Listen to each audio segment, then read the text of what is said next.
Bueno, hemos visto los tres primeros vídeos, lo que es la arquitectura gótica, y vamos a empezar a ver ahora la pintura de ese estilo.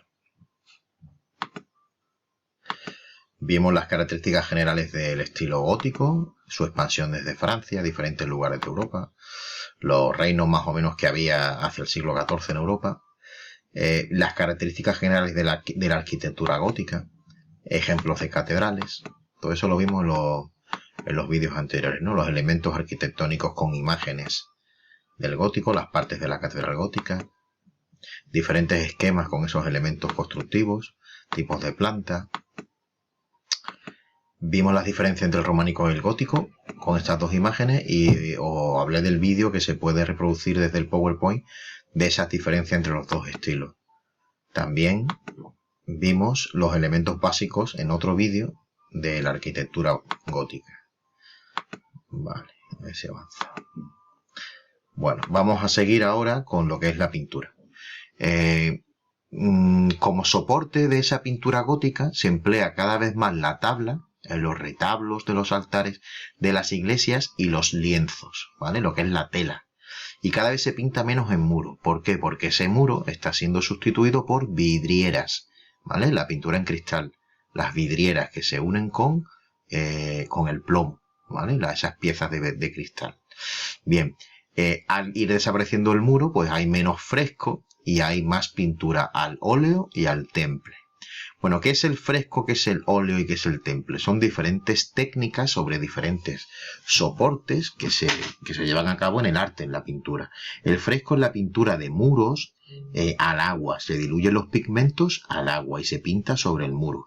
Era la forma de decorar las iglesias románicas, si os acordáis. En cambio, sobre tabla se puede pintar bien al óleo, bien al temple. El óleo es una técnica en la cual se diluyen los pigmentos en aceite. Y el temple se puede diluir en diferentes tipos de aglutinantes, pero en esta época lo que se utilizaba era la clara de huevo, ¿vale? Entonces esas dos técnicas son las que van a ir creciendo en importancia a partir de ahora y va a ir perdiendo importancia el fresco, ¿vale? Siendo los grandes maestros del óleo en adelante los maestros flamencos, los de lo que ahora es Bélgica y Países Bajos, ¿vale? Arrancará esta tendencia en el gótico y luego seguirá en el Renacimiento y en el Barroco. Habrá grandes pintores flamencos que pintan al óleo y al temple, ¿vale?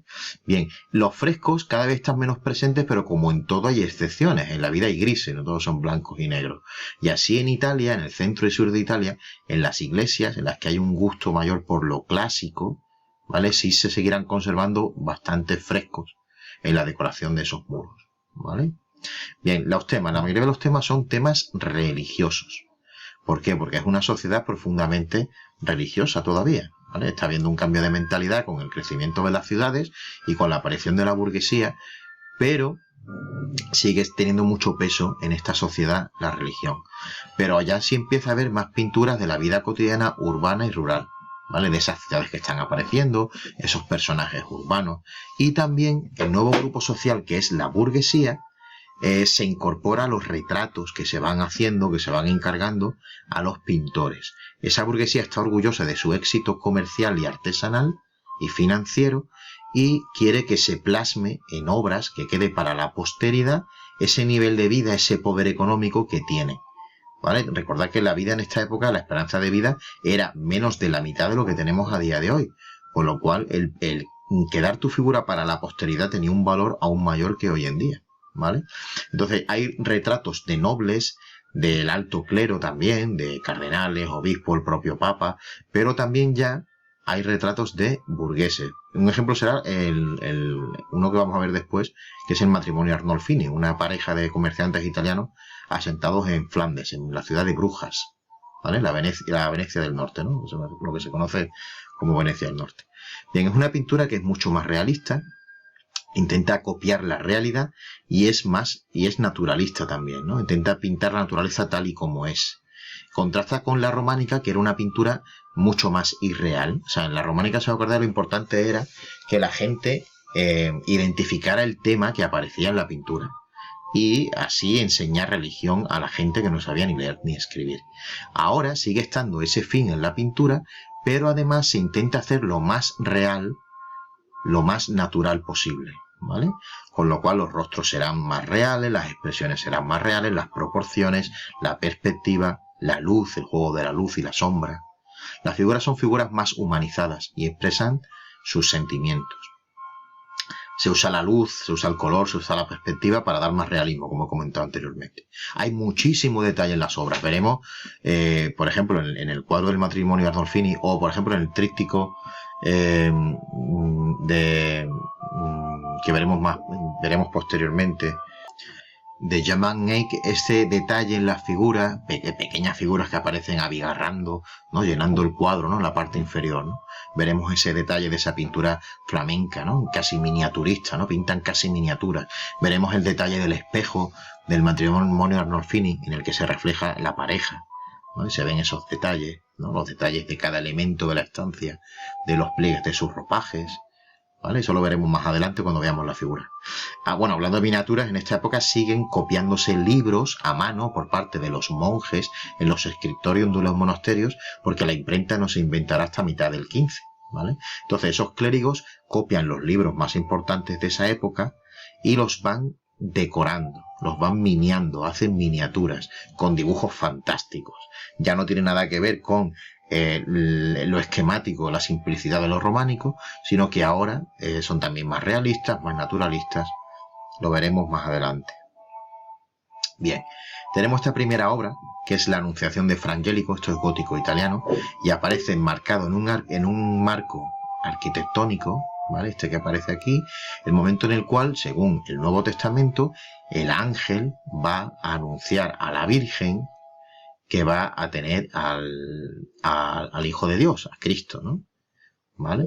Bien, vemos el detalle de ese marco arquitectónico, los diferentes planos de la imagen que se ve, o sea, este primer plano en el que está la Virgen con el ángel, la estancia que se ve más al interior, esa perspectiva, el detalle de estos capiteles, por ejemplo, y de la arquitectura que enmarca la escena, los pliegues del manto de la Virgen, del ángel, la complicidad que hay entre las dos figuras.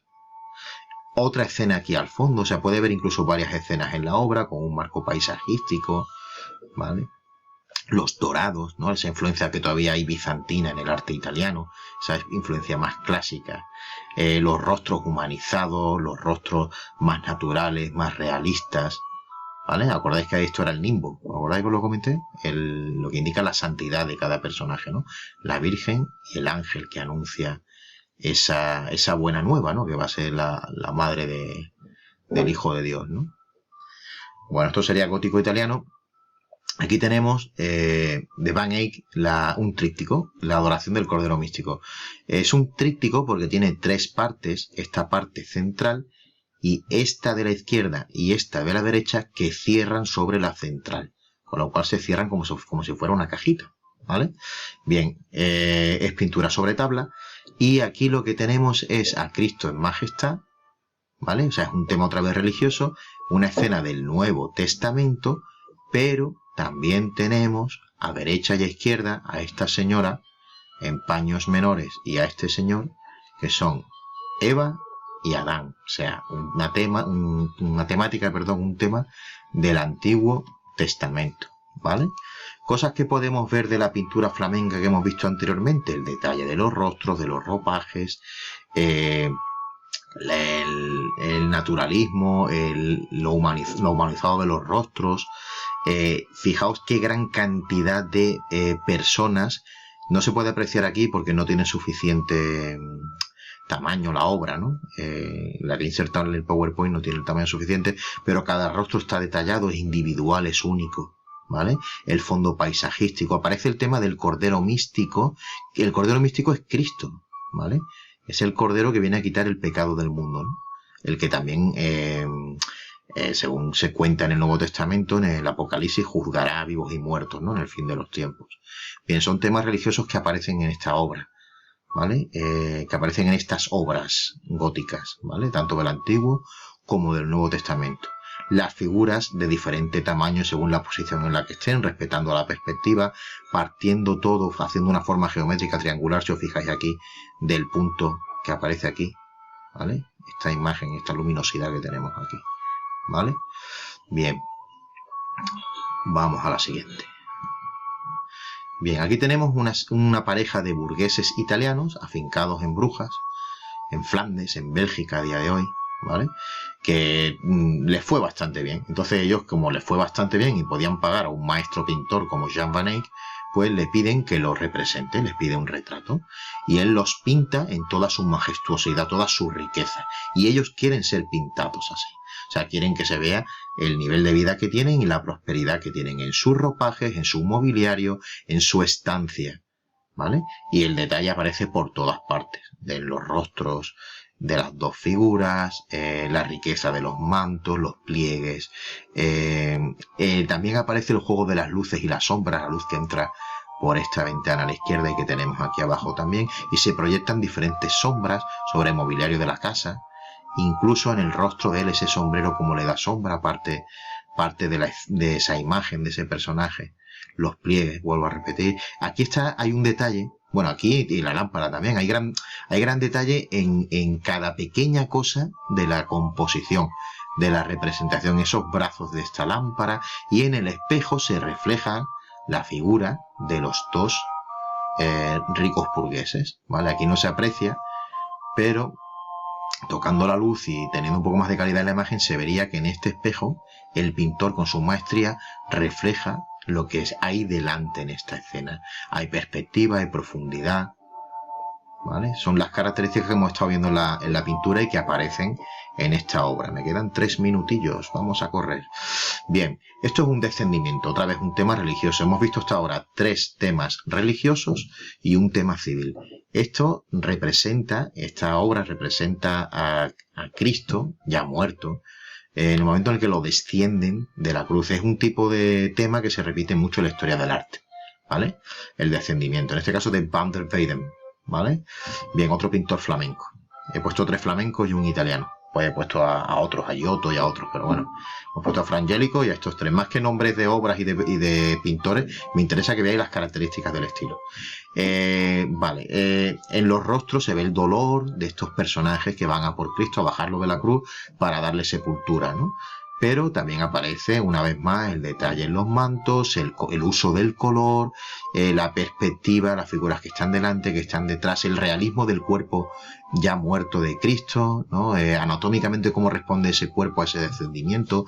Cada miembro del cuerpo está como debe estar, cada parte de ese cuerpo, el pecho, el abdomen, las piernas, los brazos, el rostro. Aquí no se ve en detalle porque la imagen no es muy buena, pero ese rostro de un cadáver, ¿no? De una persona muerta, ¿no? Vemos también que forman, o sea, lo que es la geometría de la composición. Eso no lo he comentado en las características, que aparecerá más en el Renacimiento, pero muchas veces las composiciones forman formas geométricas, triangulares, circulares, cuadrangulares, según el tipo de obra que veamos, ¿vale? Se expresa el dolor, ¿no? de las personas. Son personajes humanizados ante la tragedia, ¿no? que han vivido, ¿no? El color, lo he comentado antes, es importante en esta obra también. El detalle al mínimo, ¿no? Hasta el último detalle, ¿no? de la representación de esta obra pictórica del siglo XV en Flandes. Bueno, me voy quedando sin tiempo. Ya en el próximo vídeo vamos a ver lo que es la escultura.